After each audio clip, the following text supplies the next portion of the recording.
Yaşla ve nikah. Bismillah, elhamdülillah, ve salatu ve selamu ala Resulillah. Esselamu aleyküm ve rahmetullahi ve berekatuhu. Tüvendiliktinlağa Şeyh Salih el-Fawzan Hafizahullah'ın yaşla duç kelgen mesele ve ulanın İslam'daki çağrıları Risalesi'den 6. bab yaşla ve nikah temisini okuyumuz inşallah. Bismillahirrahmanirrahim. Yaşla ve nikah. Yaşla duç kelgen yeni bir mesele ulanın toy qilishdan qechishidir. Bu tolumu ig'ir bala bolup, onun zadi qanchalik vayronchilikqa sabab bo'lganligini faqat Allah subhanahu ve taala biladi. Yaşla özünün toy qiyğılı unumaslıqıga tüvendikidek bahanelerni köstüdü. Birinciden, baldır toy qilish o'qishga putlikashang bolup, kelgüsü to'g'risidagi planlarni üzüp qo'ydi. İkinci, toydan keyin kishi ayoli ve ballarının chiqimini üstiga elish kerak bo'lg'achqa, bu uning besimini ig'irlatib etdi. Üçüncü, yuqorqi ikkinchi bahana kishilarning jo'ri tanlaganda nima uchun meyib ayollarni o'ylashmaydiganligining asosli sababidir. Kishilar bundaq ayollarni eri uchun yük deb qaraydi. İzahat. Halbuki Resulullah sallallahu aleyhi ve sellem sizlar aranglardagi ojizlar sabablik rizqlantirilsizlar degan. Niyet durust bo'lgan taqdirda bundaq ayollar kishi uchun rizq masalasi bo'lib qoladi. Shundaqla Allah her kimning rizqini ayrim putib etganlik uchun bu dunyoda hech kimga yük bo'lib qolmaydi. İzahat tugidi. Bu bahaneler cemiyetimizni umumyüzlik qaplagan mushkulotlarga sabab bo'ldi. Halbuki agar biz niyetimizni to'g'rilasak, buni hal qilish to'limi oddiy. Yoshlar to'y qilishning o'z hayotiga elib keladigan g'oyat zo'r afzalliklari haqida yaxshi o'ylanish kerak.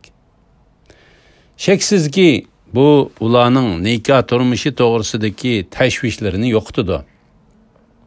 Har qanday salbiy omilning ta'sirini yo'qotadigan ijobiy omil bor bo'ladi. Shuningdek, turmushdagi har qanday masalaning chorasi mavjuddir.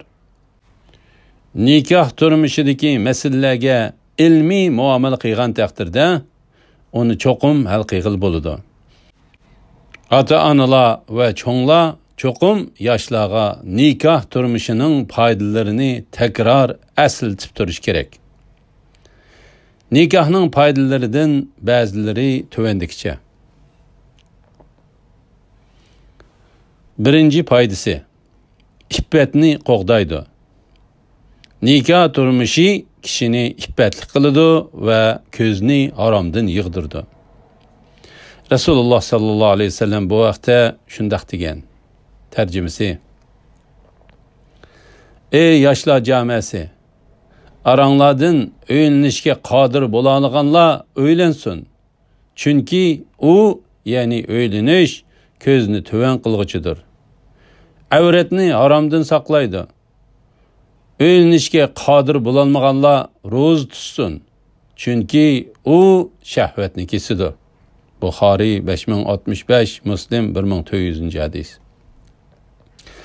Resulullah sallallahu aleyhi ve sellem chamisi yetken yoshlarni to'y qilishga rag'batlantirgan.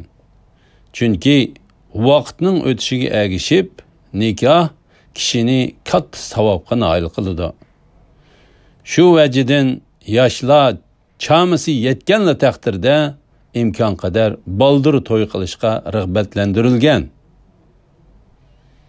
Barcha hamd sana Allohga xosdirki, bugun to'y qilishga chamisi yetmaydigan ishlar asosan qolmadi. Shunga kishi buni bahona qilib olmaslik kerak. Peygamberimiz sallallahu aleyhi ve sellem yuqorqi hadisda insonning shahvatining xatarini bayon qilib, orqadanla uning chorasini ko'rsatib bergan. Ikkinchi foydasi.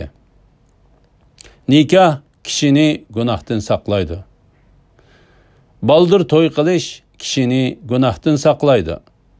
Bu vaqtda Alloh subhanahu va taolo shunday degan: وَالَّذِينَ هُمْ لِفُرُوجِهِمْ حَافِظُونَ إِلَّا عَلَى أَزْوَاجِهِمْ أَوْ مَا مَلَكَتْ أَيْمَانُهُمْ فَإِنَّهُمْ غَيْرُ مَلُومِينَ.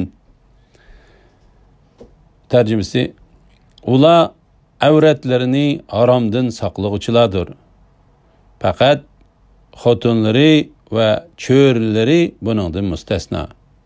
Ular, ya'ni o'zlarining xotinlari va cho'rilari bilan yaqinchilik qilganlar malomat qilinmaydi. Sura Ma'arij 29-30 oyatlar. To'y qilish kishining ko'zlarini haromdan yig'ishiga turtki bo'ladi. Shundaqla to'y qilgan kishi shahvatini halol yo'llar orqali qondira oladiganligi uchun zina qilishni o'ylab yurmaydi.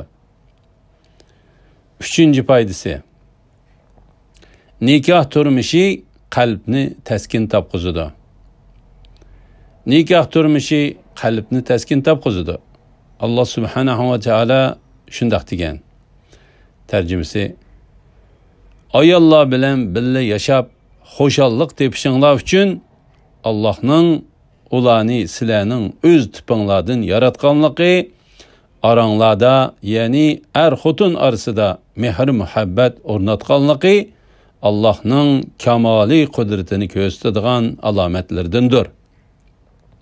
Fikir yurgizadigan qavm uchun shak shubhisizki buningda nurg'un ibratlar bor. Sura Rum 21-oyat. Titliq va tashvishga mubtala bo'lgan yoshlar to'y qilgandan keyin o'zlaridagi bu alomatlarning yo'qolganligini bayqaydi.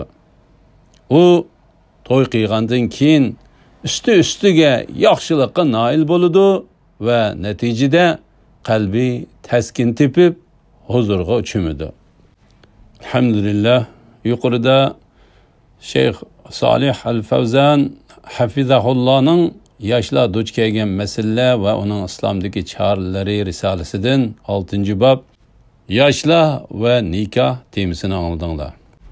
Kelar qitimda baldır to'y qilishning afzalliklari temasini o'qiymiz inshaalloh.